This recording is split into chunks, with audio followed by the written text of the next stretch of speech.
Pernah kebayang nggak sih, kekalahan paling telak dalam hidup seseorang justru jadi jalan menuju kemenangan terbesarnya? Nah, ini adalah kisah tentang Frederick Barbarossa, seorang kaisar yang punya mimpi besar untuk menaklukkan Italia. Tapi mimpinya itu hancur berantakan. Anehnya, justru dari puing-puing kegagalannya itulah, ia malah berhasil membangun sebuah kerajaan yang jauh lebih kuat di tanah kelahirannya, Jerman. Ini cerita tentang bagaimana kehilangan segalanya justru membuatnya memenangkan segalanya.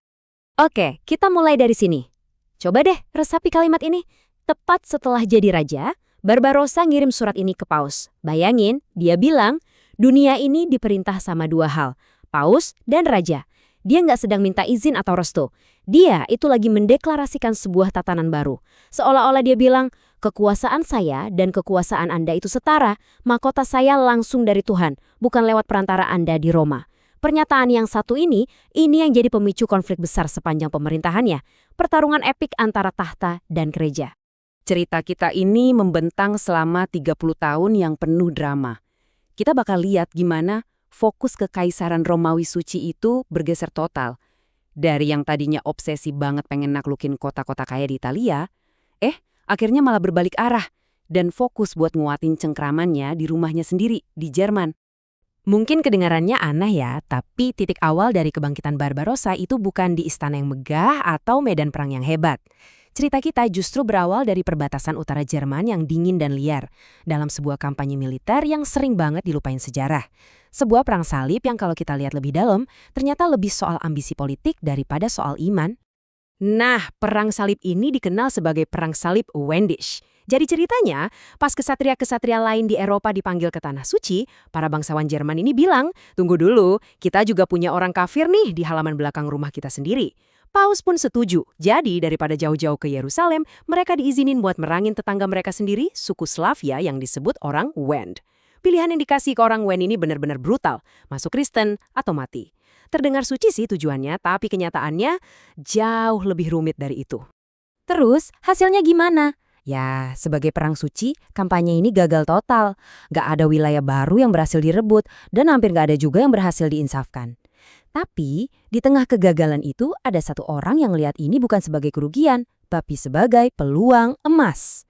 Namanya Henry Sisinga, seorang bangsawan muda umur 18 tahun yang ambisinya luar biasa. Dia pakai perang ini bukan buat nyebarin agama, tapi buat ngumpulin kekuatan buat dirinya sendiri. Dia bikin aliansi, nguatin pasukannya, dan dengan cerdiknya ngubah kegagalan militer ini jadi kemenangan politik pribadinya.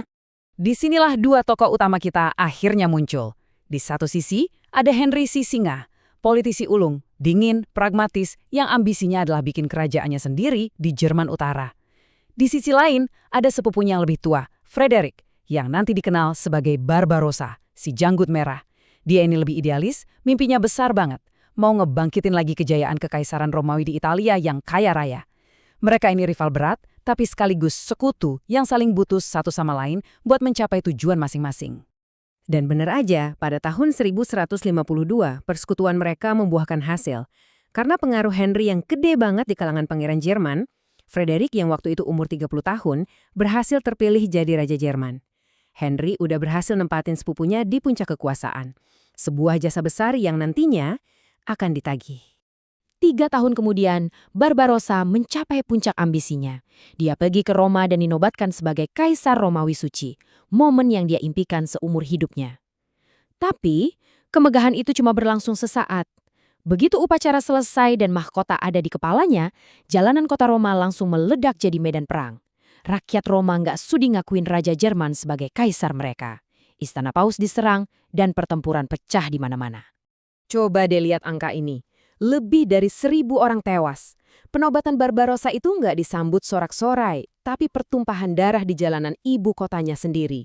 Pasukan Jermannya harus ngebantai rakyatnya sendiri cuma buat bisa kabur dari kota dengan selamat. Ini jadi awal yang buruk banget buat hubungannya dengan Italia dan jadi pertanda dari apa yang akan terjadi selanjutnya. Nah, buat ngerti kenapa Italia susah banget ditaklukkan, kita harus paham kutipan ini. Italia Utara waktu itu beda banget sama Jerman.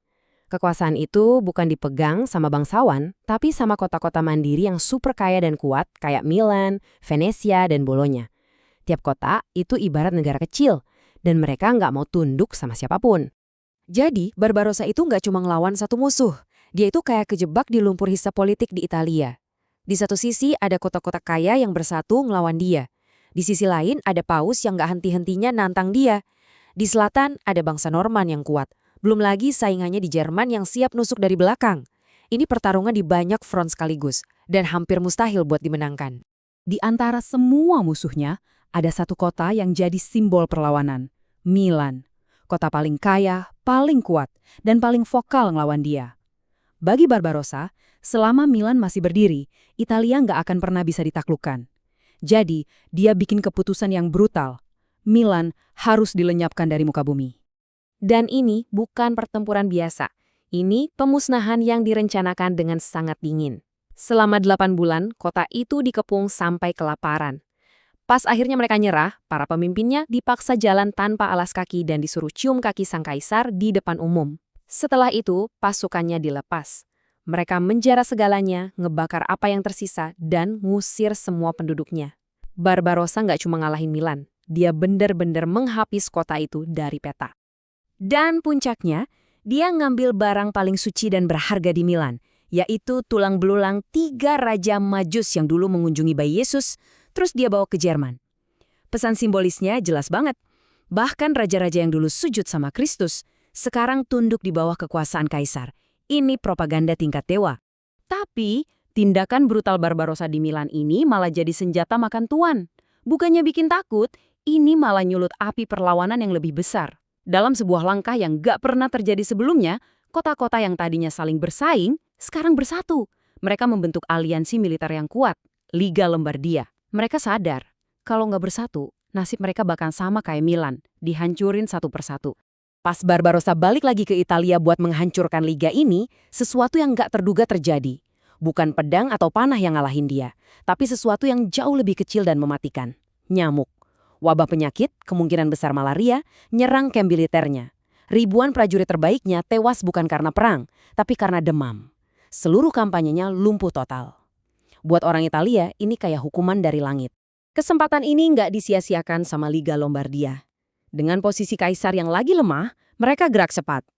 Mereka nggak cuma ngebangun Milan lagi dari puing-puing, tapi mereka juga ngelakuin sesuatu yang lebih berani lagi.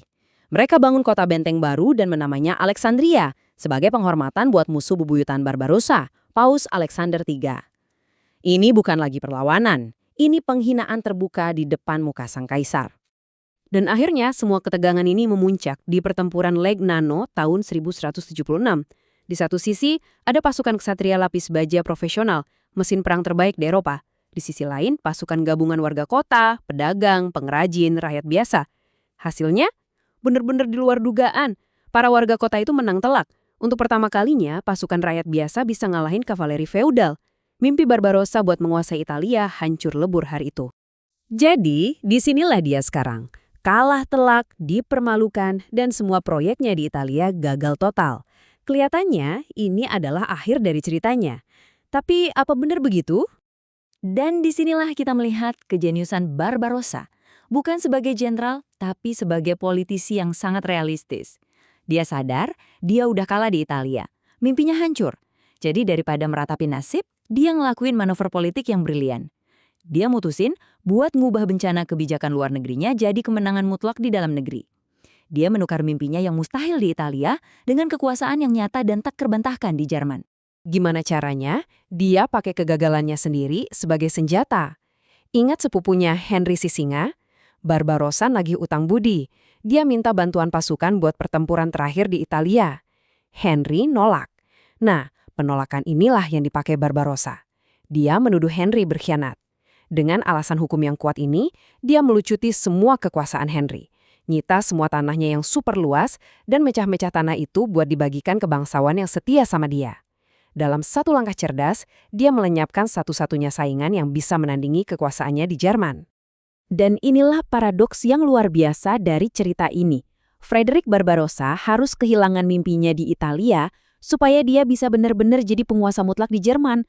Kekalahan terbesarnya justru memberinya alasan dan kesempatan buat nguatin kekuasaannya dengan cara yang mungkin gak akan pernah bisa dia lakukan kalau dia terus-terusan menang di negeri orang. Kisah Barbarossa ini ninggalin kita dengan sebuah pertanyaan yang abadi tentang kekuasaan. Apa sih arti dari kuat yang sebenarnya? Apakah soal menguasai wilayah yang luas dan nama yang besar, atau tentang punya kendali penuh atas apa yang benar-benar jadi milik kita? Sebuah pelajaran dari abad ke-12 yang ternyata masih relevan sampai hari ini.